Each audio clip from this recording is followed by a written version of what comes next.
Me da mucha alegría darles una bienvenida a un estudio más de las porciones semanales.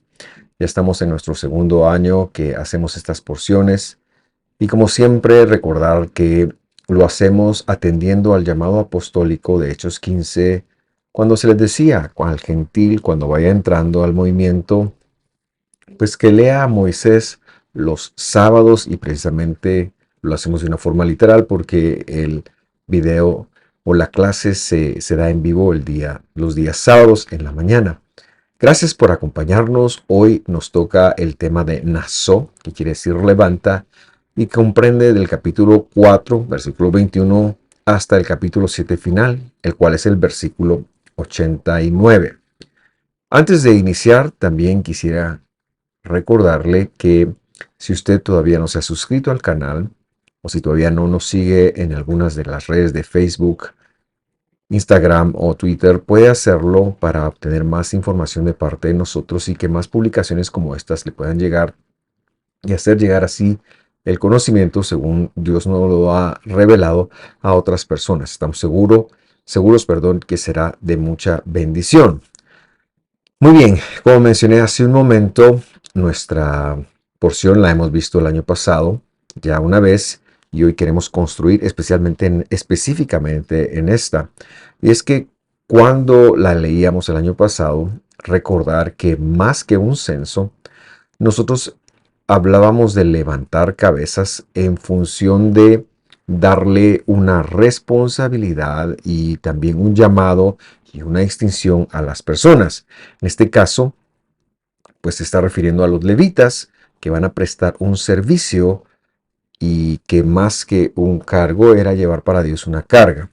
Eso lo aterrizamos el año pasado, lo propusimos el año pasado y aterrizamos en dos conceptos que también se convierten en parte de la enseñanza que queremos traer el día de hoy. En primer lugar, el concepto de abodá, que significa literalmente servicio, pero que se refiere específicamente a nuestra intimidad y conocimiento de la palabra de Dios. Es decir, nosotros servimos a Dios, eso es abodá, pero para servir a Dios esto no es algo intangible ni es algo que Él dejó a la imaginación de cualquiera, sino que lo registró en su palabra. ¿Qué es lo que un siervo de Dios hace en el día a día, con sus traslados, con su forma de comer, con su forma de hablar, con su forma de comportarse, con su forma de descansar, etcétera, etcétera? Es decir, en cada ámbito de la vida. Esto es servirlo a Él, pero para ello es necesario conocer su palabra para poder doblegar la cerviz, la carne humana, y poder atender el llamado espiritual de su palabra para ser como Él.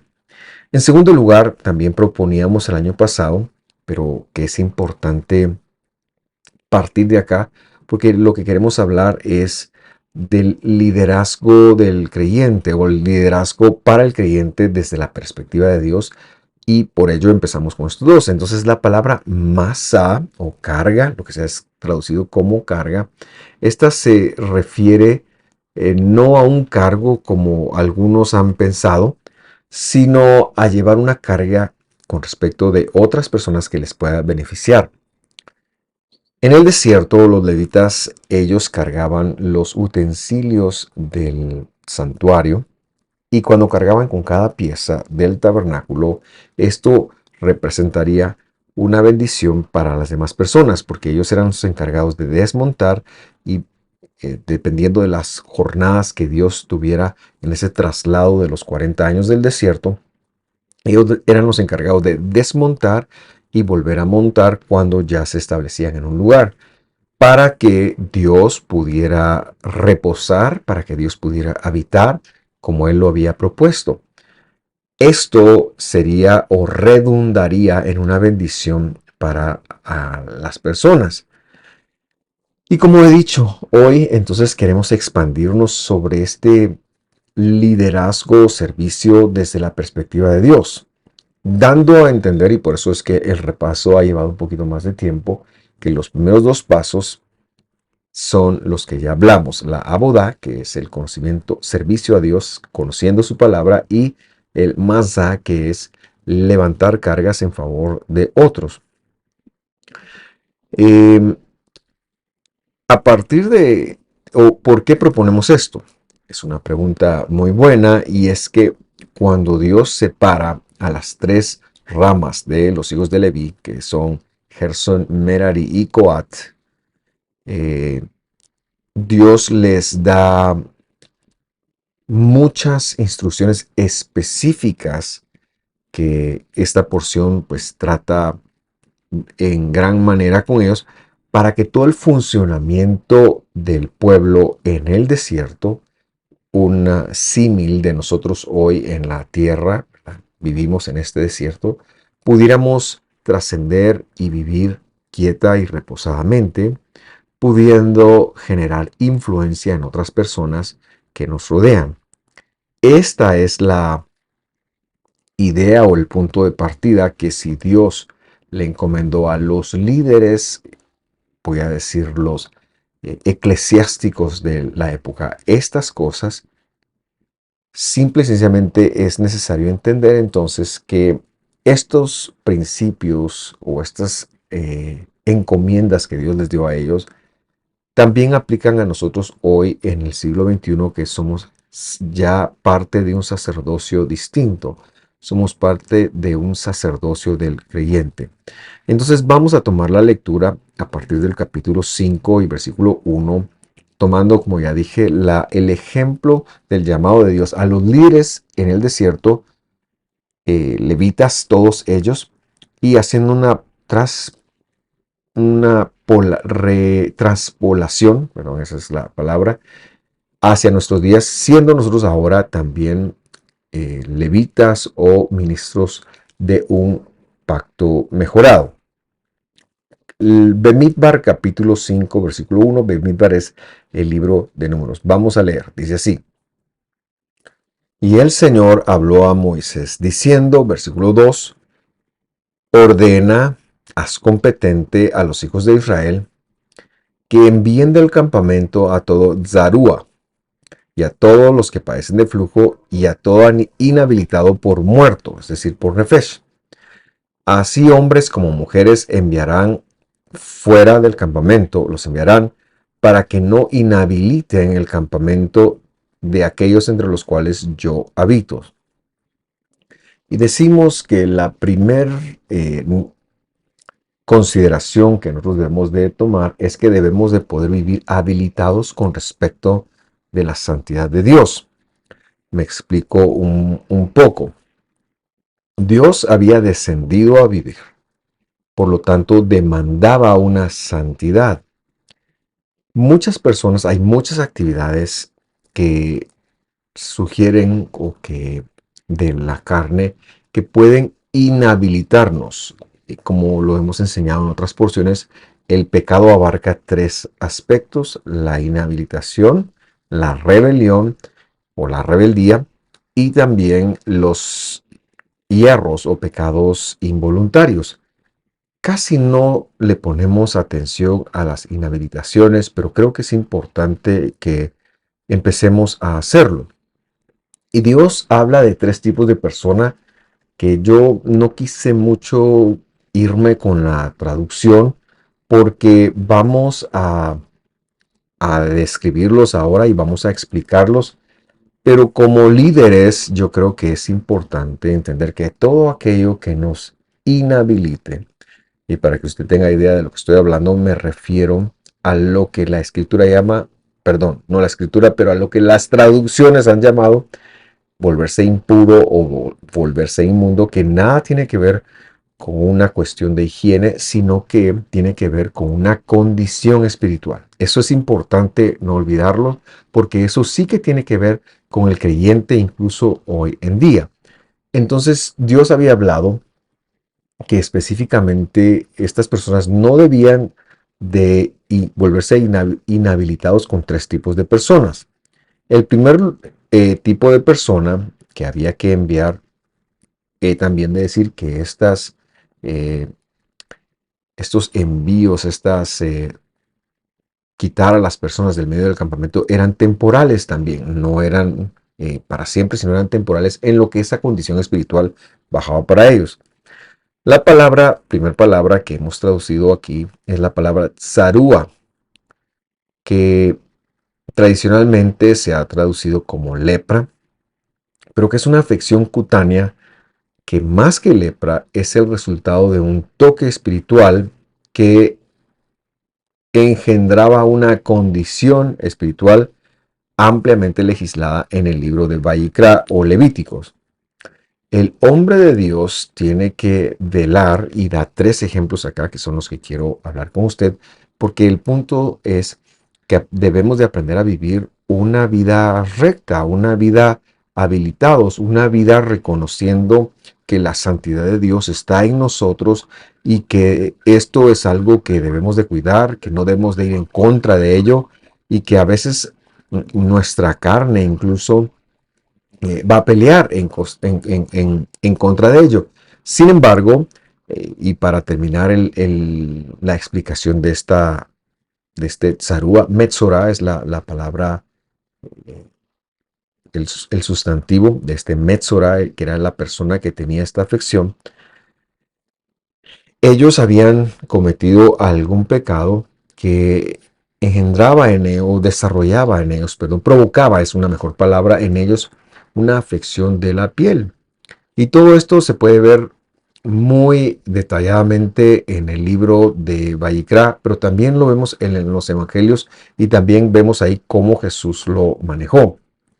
Es importante evitar la influencia y el contacto con personas que mantienen una afección espiritual, que sus pensamientos están desviados de Dios en el sentido de ser ateos, en el sentido de adorar a dioses falsos, porque esto podría impurificarnos, ahora inhabilitarnos, perdón, al incorporar en nosotros ideas ajenas a la escritura. Entonces yo aquí quiero agregar que no se trata de aislarnos y vivir en una burbuja, sino se trata de no relacionarnos con aquellos cuyos pensamientos nos afecten en el manejo de la espiritualidad. Es decir, si hay una influencia de una persona que me lleva a mí a dudar de Dios, debo de apartarme de esa persona. Ese es más o menos el ejemplo que estoy queriendo dar. La segunda persona de la que se habló aquí es aquel que tenía un flujo, que es aplicado tanto a hombres como mujeres y que es una condición ligada a los genitales, tanto masculinos como femeninos.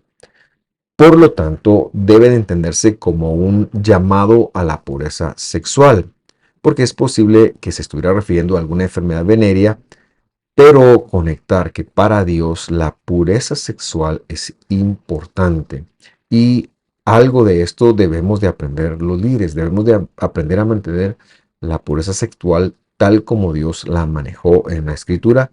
Y repetimos, todo eso también ha sido ampliamente discutido en Levítico. La tercera persona por la cual se podría uno inhabilitar es una persona muerte. Yo no quise poner cadáver ni nada, sino puse la palabra nefesh. Y lo hago a propósito porque la palabra nefesh es la que muchas otras veces los traductores han interpretado como el concepto del alma. Pero es que la palabra nefesh no se refiere a un alma como sí lo propusieron Sócrates, Platón, los fariseos del primer siglo, los gnósticos de posteriores, etcétera, etcétera, en el cual ven un alma independiente o aparte de un cuerpo. No, la palabra nefesh, que repito, es la que siempre, muchas veces, el 90% lo traducen como alma, pero que ese concepto no está en la Biblia. El concepto es la vida biológica. Especialmente se refiere a la respiración que pasa por la garganta. Entonces la idea que Dios está dejando es que, por supuesto, esto es para el líder de Dios, no se puede inhabilitar por causa de muerto, sino que cuando algún ser querido fallezca, debe de encontrar un manejo claro, porque tenemos la resurrección como recurso. No podemos simple y sencillamente perder la esperanza cuando algún ser querido muere, sino debemos de saber que nuestra vida sigue. Y escuché un pensamiento en estos últimos días cuando alguien muy querido muere, dijo alguien, no te preguntes por qué se murió, pregúntate por qué has quedado tú vivo. Y esto puede marcar una diferencia. Entonces, el vivir de acuerdo a la santidad, vivir habilitado para administrar la santidad de Dios que está en nosotros, porque Dios ha venido a morar entre nosotros, es un primer requisito sería un tercer requisito para el líder creyente. Pero vamos al siguiente. Para ello nos adelantamos al versículo 6. Dice así: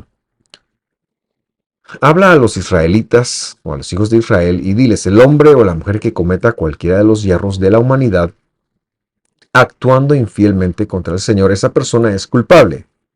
Es decir, aun y cuando lo haga inconscientemente, porque es un error. Versículo 7. Entonces confesará, al darse cuenta de lo que ha hecho, confesará los pecados que ha cometido y hará completa restitución por el daño causado. Añadirá un quinto y lo dará al que lo perjudicó.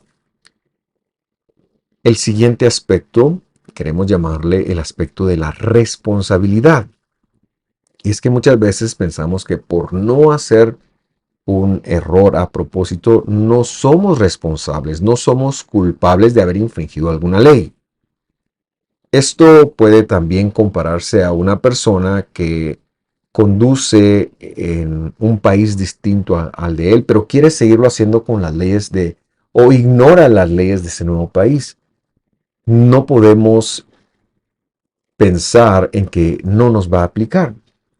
Como humanos muchas veces erramos y el error ante el Señor, el error ante el Señor es una demostración de infidelidad, aunque no nos parezca tan grave como hacerlo por rebeldía. Pero tenemos que aprender a conectar que si nosotros cometimos un pecado, la palabra para pecado en hebreo es hatá y significa cometer un error o algo involuntario. Y es uno de los tres aspectos del pecado, como lo mencioné hace un momento. Dios esperaría que nosotros o que el líder creyente fuera un líder responsable. ¿Cómo cuesta admitir sus errores? ¿Cómo cuesta uno decir sí, tiene razón, yo cometí? ¿Cómo cuesta apropiarse? ¿Cómo cuesta ser responsable? Pero no solo es decir yo lo hice, también es hacer la restitución correspondiente. Dios pide al líder que se perfeccione siendo responsable. Cuando ha pecado como humano en contra de Dios, es necesario confesar sus pecados. Aunque uno no piense que ha sido pecado, es necesario atravesar el proceso de arrepentimiento. Pero cuando uno ha hecho un hierro contra un prójimo, es necesario que el líder tome responsabilidad y si defraudó, y si costó, y si engañó, lo que sea, encuentre la manera de restituir aquello. Financieramente hablando, esto sería que si yo defraudé a alguien de $100, debo de pagar esos $100 y añadir un quinto a ello, es decir, un 20%. O sea, debo devolver $120 en cuanto a aquello que dañé a mi prójimo. Es importante que tomemos conciencia, de que defraudar, de que errar sale caro. Evitemos hacerlo, incluso cuando lo hagamos en calidad de error. Pero si lo hacemos, hemos de saber que tenemos que restituir. Dios no ha presupuestado que nunca fallemos. Pero lo que sí ha presupuestado es que cada vez que fallemos, nosotros podamos arrepentirnos y hagamos restitución si es especialmente contra un prójimo. Siguiendo con nuestra enseñanza de hoy, quiero hablar ahora del debido proceso como la siguiente cualidad del líder de Dios. El líder de Dios se somete al debido proceso, especialmente cuando sus emociones quieran impedírselo. Y leemos Bemidbar o Números capítulo 5 versículo 29. Dice así: esta es la Torá, dice ahí. Instrucción le puse entre paréntesis, de los celos. Cuando una mujer que esté sujeta a su marido, es decir, esté casada a su marido, se desvíe y se contamine. Verso 30. O cuando un ánimo de celos venga sobre alguien y esté celoso de su mujer, entonces hará que la mujer, perdón, se presente delante del Señor y el sacerdote aplicará a ella toda esta Torah, toda esta introducción. Creo que es importante tener un poco de contexto porque esto nos ayuda a visualizarlo de una mejor forma. Y es que desde el versículo 11 del capítulo 5, la escritura ha venido tratando un caso muy delicado. Me refiero al fallo conyugal. ¿Qué pasa cuando un cónyuge falla? ¿Le da derecho a tratar o actuar en contra del otro como él sienta? La respuesta no es tan sencilla de dar, pero siguiendo con lo que queremos transmitir, que es someterse al debido proceso, tenemos que empezar a decir que no, pero necesitamos explicarlo. En este caso que está registrando la lectura, puede ser que sobre el esposo o sobre el cónyuge, voy a llamarlo así, venga un espíritu o un ánimo de celos. Sean estos justificados o no sean estos justificados, esa es una posibilidad. Y la otra posibilidad es que los celos sí sean justificados. Es decir, el hombre entendió algo, pero la mujer o el cónyuge no quiere decir la verdad. Bastante complejo para explicar, para entender para el creyente del siglo XXI. Pero creo que lo que yo más quiero es que usted enfoque que la relación conyugal, cuando existe un fallo, es la más difícil de manejar. Del cónyuge es de quien más expectativas se tiene para fidelidad, para vivir una vida juntos, para compartir la vida. De tal forma que cuando sucede algo así, lo que la escritura está señalando es que no puede reaccionar como quiera. Hay un procedimiento para esto. Y si hay un procedimiento para el manejo de una circunstancia tan difícil como lo es el celo o el fallo conyugal, también lo va a haber para cada aspecto de la vida. La enseñanza es muy interesante. No debemos de llevarnos por nuestras emociones, porque nuestras emociones son vendidas al pecado, son emociones fallidas, son emociones humanas, especialmente las emociones negativas. Y eso es importante entenderlo. El líder debe ser una persona que someta sus emociones, incluso cuando es casi imposible hacerlo, como en este caso, a Dios. Dios será mucho más certero en cuanto a cómo debe de tratarse este caso. Pero tomar una decisión aleverstada o tomar una decisión sobre una emoción puede traer mucho daño a la persona misma. No pensemos en el cónyuge, pero pensemos en la persona, en la persona que está viviendo el celo, que está viviendo el posible engaño. Y sobre esto hay mucha tela que cortar, pero hemos de decir que la vida está legislada en la escritura y hay un debido proceso para las cosas. Y nosotros debemos de aprender a sujetar nuestras emociones, a someter nuestras emociones al debido proceso de la Biblia. Si queremos ser siervos de Dios, si queremos servir a Dios, si queremos llevar alguna carga. Este es un llamado al creyente, hombre, mujer, del siglo XXI, para que pueda someter sus emociones delante de Dios y entender que aunque tienen un lugar, porque lo que no quiero dejar en su pensamiento es de que es muy fácil esto, al contrario, son situaciones y circunstancias muy difíciles, pero aún estas han de ser sometidas, porque tienen un lugar, por supuesto, pero no es en el trono del corazón. En el trono del corazón debiera estar el debido proceso descrito por la escritura. También es importante hacer notar, porque quiero hablar de la versatilidad de la escritura, porque la palabra que se usa aquí es la palabra Torah. Yo se la traduje así, tanto en el versículo 20 cuando dice esta es la Torá, como al final del versículo 30 cuando dice el sacerdote le aplicará esta Torá. Pues. Y decimos que en todas las versiones consultadas encontramos la palabra ley. Incluso en las versiones anglosajonas dice ley, dice law, que es la palabra ley en inglés. Pero en este caso no se está refiriendo a una ley de Congreso, sino a la forma como Dios quiere que se entienda, o más bien dicho, la forma como Dios quiere que se entienda. Ahorita la palabra Torah es como, esta es la instrucción para seguir el debido proceso con tal caso. La palabra Torah, que es la que lamentablemente recibe la traducción de ley, es muy amplia, es muy amplia. Y en la escritura, cuando se encuentra la palabra Torah, se le da un espacio muy importante. La escritura se lo da, no se lo doy yo.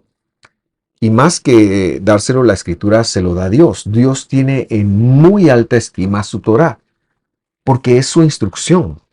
Así que no se refiere o no se circunscribe, no se reduce a leyes, a mandamientos únicamente.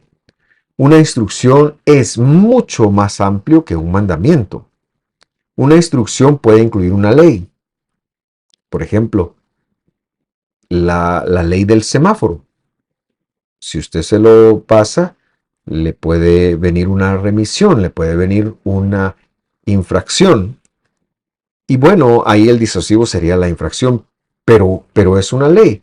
Pero también podríamos agregar, puede ser muy peligroso para usted atravesarse un semáforo rojo si viene otro carro.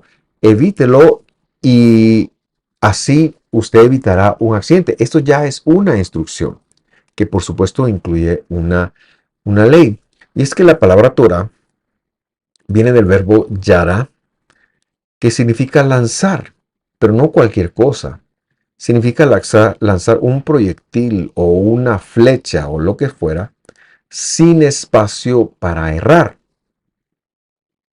La instrucción del Señor, la Torá del Señor, que sí contiene procedimientos, pero que también contiene promesas, que también contiene historia. Y por instrucción, por Torá, yo me quiero referir ahora a toda la Biblia. En primer lugar, la Biblia se ha referido a ella, a la Torá, como los primeros 5 libros de Moisés. La misma Biblia ha hecho esto. Pero más adelante también vemos a los profetas, también vemos, y sobre todo en el Evangelio, vemos que habla de todo lo que se conoce como el Antiguo Testamento o el Testamento de los Antiguos. Y vemos que incluso Pablo se refiere a la instrucción del Señor como toda la Biblia. Así que de Génesis a Apocalipsis, eso es la Torá del Señor, porque en ella están las instrucciones para la vida eterna sin un ápice de errar, sino que cualquier instrucción que esté ahí será una instrucción que dará siempre 100% en el blanco. Y esa es la idea de Dios y es una demostración de su amor, es una demostración de su revelación. La revelación de Dios es la Torah de Él mismo. Pero bueno, veamos la última cualidad de hoy para un líder creyente y quiero invitarle a acompañarme al capítulo 6, versículo 1, donde leemos: De nuevo dijo el Señor a Moisés: Habla a los hijos de Israel y diles, el hombre o la mujer que haga un voto especial, el voto del Nazareno para dedicarse al Señor, versículo 3, se abstendrá de vino y licor, no beberá vinagre, ya sea de vino o de licor, tampoco beberá ningún jugo de uva, ni comerá uvas frescas ni secas. Verso 4, todos los días de su nazareato, dice acá, no comerá nada de lo que se hace de la vid, desde las semillas hasta la cáscara. Y como podía verlo o anticiparlo usted, queremos señalar el último aspecto del liderazgo creyente o bíblico es que una persona, un siervo de Dios, un líder de Dios, debe de cumplir su palabra, es decir, sus votos. Y me explico. En Israel, en el Israel bíblico, cuando había un comportamiento dañino o compulsivo, como por ejemplo el abuso de alcohol, la persona venía y hacía un voto. Esta era una herramienta importante porque pudiéramos nosotros tomar como ejemplo esto para que cada vez que encontremos un comportamiento inadecuado en nosotros, para rendirlo y para que el poder de la santidad venga y nos ayude a enfocarnos a ese espacio, debemos de abstenernos completamente de todo lo que tenga que ver con ello. Incluso vemos que dice aquí, desde las semillas no tienen un ápice de alcohol, pero están prohibidas. ¿Por qué? Porque todo comportamiento que nos domina, debemos de aprender a no hacerlo. Estos votos eran temporales, por supuesto, no eran para siempre. Y había personas que podrían superarlo y ya podrían entonces, cuando terminara su voto, beber vino. No había ningún problema. Pero yo quiero dejarlo como un ejemplo que la escritura da para superar adicciones, para superar comportamientos compulsivos, para superar aquellas cosas que nos dominan y que nos hacen servirle, ¿no?, a estas cosas. Sin embargo, y en su explicación más amplia, eh, el Mesías, ya en el Nuevo Testamento, en el Evangelio, dijo que, bueno, esto es entonces esta es la primera acepción. La segunda acepción, antes de hablar del Mesías, quiero decirle que muchas personas tendían a presentarse delante de Dios y aprovechándose de esta oportunidad de hacer un voto a Dios, por ejemplo, para rendir un comportamiento compulsivo, venían y le hacían una promesa a Dios. ¿Cómo se hace una promesa a Dios? Se dicen palabras. Le digo una palabra a mi prójimo. Una promesa es algo tan fácil como decirnos, te llamo mañana, te voy a llamar mañana, y no hacerlo ya es incumplir una promesa. Muchas personas se acercaban entonces con Dios y hacían, mira, si tú haces esto, si me ayudas con esto, entonces yo voy a presentar un cabrito, voy a presentar una ofrenda, voy a presentar, etcétera, etcétera. En este contexto es que el Mesías viene y dice, mira, tu hablar debe ser sí, sí o no, no, porque aparte de Dios, también se lo empezó a hacer con las personas. Pero es que para Dios, cuando alguien incumple una promesa, es una cosa seria. Se llama pecado. Es un pecado de rebeldía. Si tú no cumples el voto, aunque sea porque no lo recuerdes, aunque sea porque lo olvidas, de igual forma te contará como un pecado y será un aspecto inhabilitante para administrar la santidad de Dios en tu vida. Por eso es que en este contexto es que cuando alguien tomaba el Pesaj indignamente, como lo enseña Pablo en 1 Corintios capítulo 11, lo que traduce en Cena del Señor, pero cuando alguien lo tomaba indignamente, enfermaba. ¿Por qué? Porque no estaba llevando su vida dentro de los parámetros del Señor, dentro de lo que Él había ordenado que se hiciera. Nosotros debemos de reconocer, en primer lugar, que hemos de limitar nuestra boca y es mejor no cumplir o no hacer un voto que hacer un voto y no cumplirlo. De hecho, está escrito en Eclesiastés capítulo 5, versículo 4, dice, cuando haces un voto a Dios, no tardes en cumplirlo, porque Él no se deleita en los necios. ¿Quién es un necio? Alguien que hace un voto y no lo cumple. El voto que haces, cúmplelo. Versículo 5. Es mejor que no hagas votos a que hagas votos y no los cumplas. Y luego dice, no permitas que tu boca te haga pecar. Por favor, fíjese en esto y no digas delante del mensajero de Dios que fue un error. El mensajero de Dios es el ángel que viene a castigarte. Es lo que viene a cobrarte tu mal proceder. Porque ha de enojarse Dios a causa de tu voz y destruir la obra de tus manos. Entonces, cuando sucede algo malo, en lugar de decir, ay, no me percaté, hemos de reconocer el pecado. El líder bíblico, cuando se compromete, por pequeño que sea el compromiso, ha de honrarlo. Debe de honrar su palabra. Somos tan ligeros para hablar y para decir y para prometer con tal de obtener aquello temporalmente, pero hemos de cumplir. Si por alguna fuerza mayor el líder de Dios no puede cumplir lo que ha prometido, ha de buscar ser absuelto en primer lugar por Dios y confesarlo y decirlo, pero también a aquellos a quienes les dio su palabra o con quienes hizo un compromiso. Es una cuestión de honorabilidad y nosotros hemos de ser dignos representantes, incluso ante los ángeles. Porque decía, si viene el ángel y yo de todas maneras no tomo responsabilidad, voy a hacer enojar a Dios. Por lo tanto, el líder bíblico debe ser una persona sumamente cumplidora con su palabra porque Dios no olvida y Dios sí escucha e incluso las promesas que hacemos aunque no abramos la boca. Muy bien, vamos a hacer un pequeño resumen entonces de qué es el liderazgo, el líder de Dios desde la perspectiva de Dios y con eso vamos a cerrar en esta oportunidad. En primer lugar, abodá. ¿Qué quiere decir abodá? Decimos que quiere decir servicio, pero se refiere a conocer la escritura, a conocer los mandamientos, a intimar con Dios por medio de su palabra.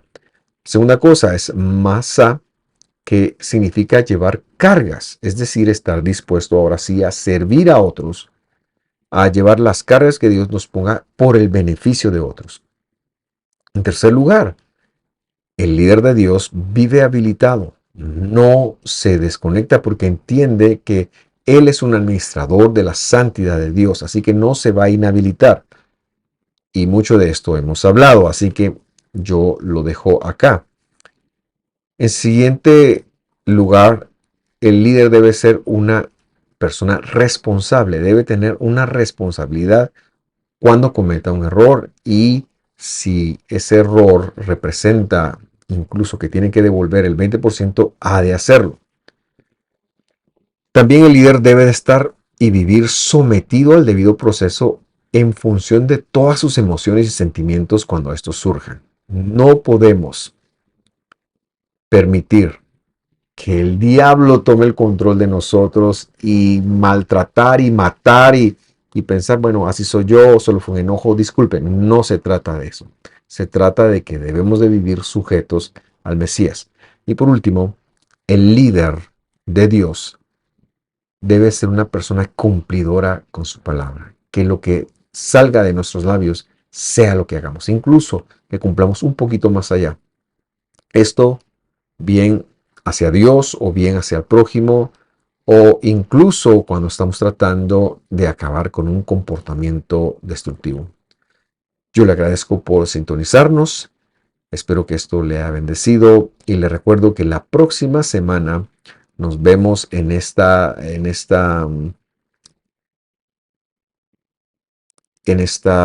casa, perdón, en este segmento y que nuestro estudio será se llama Bealot Ha y está en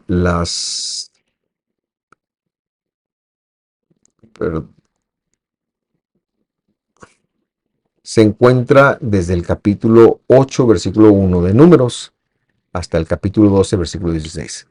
Gracias por sintonizarnos, le envío un fuerte abrazo, que esté muy bien, hasta pronto.